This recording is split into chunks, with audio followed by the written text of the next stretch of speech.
Hello, OP classes के digital platform पर आप सभी का एक बार पुनः स्वागत है। आज हम लोगों को पढ़ने हैं 29 अक्टूबर 2020 के मोस्ट एक्सपेक्टेड करंट अफेयर्स। तो चलिए शुरू करते हैं। देखते हैं अपना पहला प्रश्न। पहला प्रश्न है, अंतर्राष्ट्रीय एनिमेशन दिवस हर साल विश्व स्तर पर कब मनाया जाता है? तो प्रत्येक वर्ष 28 अक्टूबर को अंतर्राष्ट्रीय एनिमेशन दिवस मनाया जाता है।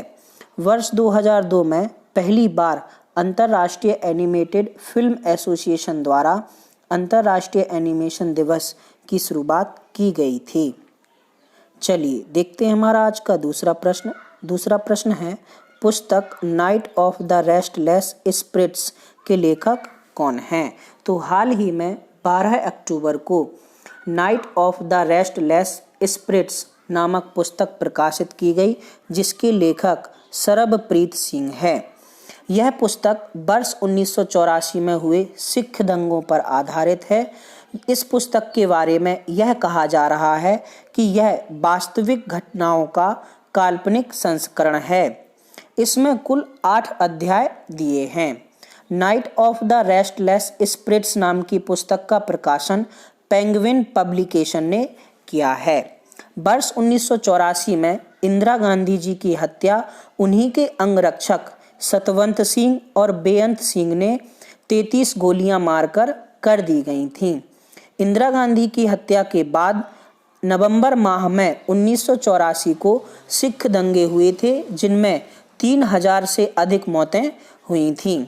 उसी घटना पर यह पुस्तक आधारित बताई जा रही है। चलिए देखते हैं हमारा आज का तीसरा प्रश्न।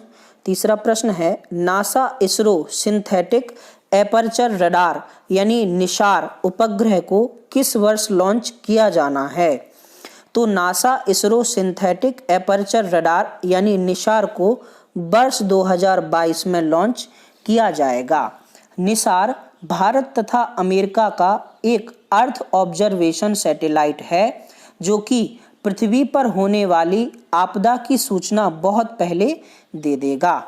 यह अर्थ ऑब्जर्वेटर सैटेलाइट विश्व का अब तक का सबसे महंगा सैटेलाइट होगा।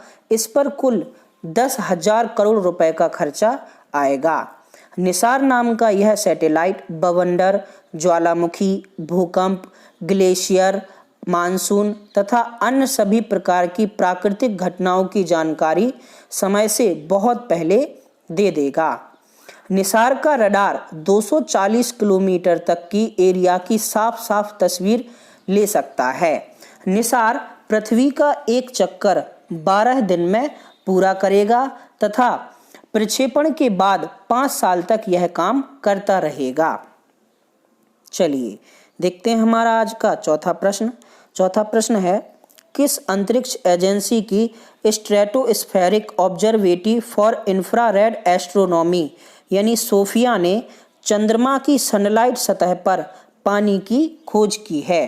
तो हाल ही में सोफिया नाम के एक टेलीस्कोप ने चंद्रमा की सूर्य की रोशनी पड़ने वाले इलाके में पानी की खोज की है। सोफिया के इस अध्ययन में चंद्रमा के दक्षिणी गोलार्ध में स्थित क्लेबियस क्रेटर में पानी के प्रमाण मिले हुए हैं।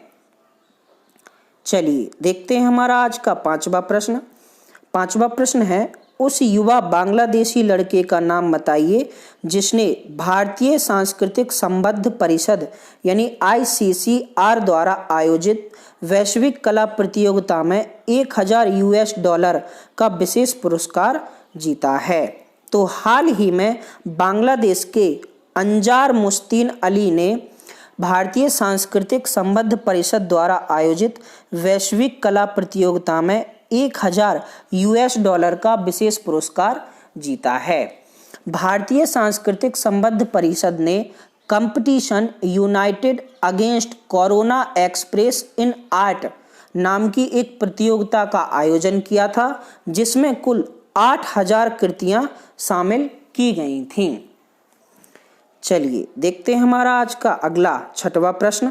छठवां प्रश्न है, कितनी राशि तक के ऋणों के लिए RBI ने ऋण संस्थानों को ब्याज योजनाओं पर ब्याज की छूट को लागू करने के लिए कहा है।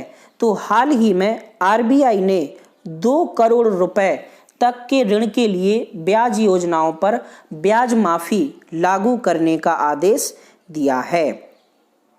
चलिए देखते हैं हमारा आज का अगला 7वां प्रश्न। 7वां प्रश्न है, global action for reconciling economic growth and environment protection यानी ग्रीन पहल के तहत किस कंपनी ने जापानी सरकार के वित्तीय संस्थान के साथ 50 बिलियन जेपीवाई के लिए विदेशी मुद्रा ऋण समझौता किया है?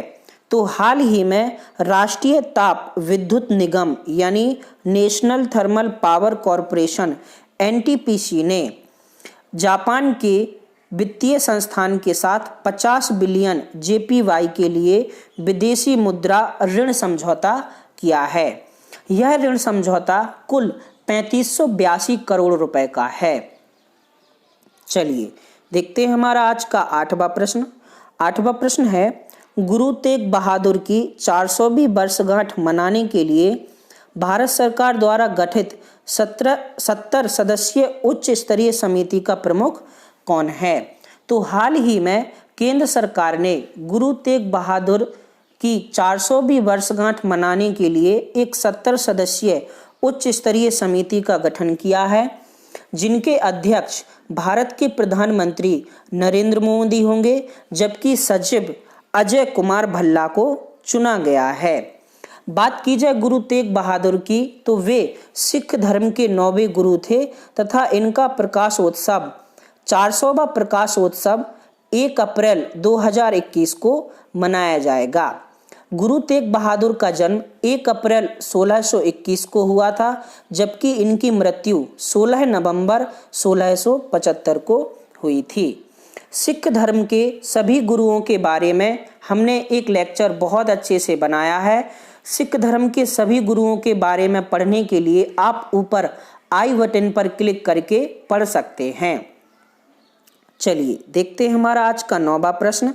9वां प्रश्न है, किस देश ने अर्थव्यवस्था और विदेशी व्यापार को संभालने वाले मंत्रियों की शंघाई सहयोग संगठन के 19वीं बैठक की मेजबानी की है? तो हाल ही में भारत ने अर्थव्यवस्था और विदेश व्यापार को संभालने वाले मंत्रियों की शंघाई सहयोग संगठन की 19वीं बैठक की मेजबानी की है। चलिए देखते हैं हमारा आज का 10वां प्रश्न। 10वां प्रश्न है, किस देश की डाक सेवा के साथ इंडिया पोस्ट ने डाक शिपमेंट से संबंधित डेटा के इलेक्ट्रॉनिक विनिमय के लिए एक समझौते पर हस्ताक्षर किए हैं? तो हाल ही में भारत ने इंडिया पोस्ट तथा संयुक्त राष्ट्र के डाक शिपमेंट के साथ डेटा के इलेक्ट्रॉनिक विनिमय के लिए एक समझौते पर हस्ताक्षर किए हैं। इंडियन पोस्ट ने यूएसपीएस यानी यूनाइटेड स्टेट पोस्टल सर्विस के साथ यह समझौता किया है। चलिए देखते हैं हमारा आज का क्वेश्चन ऑफ द डे। 29 अक्टूबर 2020 का क्वेश्चन ऑफ द डे है आपका, उच्च न्यायालय के मुख्य न्यायाधीश और अन्य न्यायाधीशों की नियुक्ति निम्नलिखित में से किसके द्वारा की जाती है? इसके अलावा सेशन ऑफ द डे का क्वेश्चन है आपका, 12 अक्टूबर 2020 को प्रकाशित पुस्तक Night of the Restless Spirits किस विषय पर आधारित है? दोनों प्रश्नों के जवाब आपको नीचे कमेंट बॉक्स में कमेंट करके बताने हैं। 28 अक्टूबर 2020 का क्वेश्चन ऑफ द डे था आपका, हेडलाइन मुद्रास्फीति को मापने के लिए भारत के निम्नलिखित मूल्य सूचकांकों में से कौन सा माना जाता है? तो हेडलाइन मुद्रास्फीति का मतलब होता है जब हम मुद्रास्फीति के लिए कच्चे आंकड़े प्रस्तुत करते हैं तो उसे हेडलाइन मुद्रास्फीति कहा जाता है। और हेडलाइन मुद्रास्फीति सीपीआई यानी कंज्यूमर प्राइस इंडेक्स पर मापा जाता है।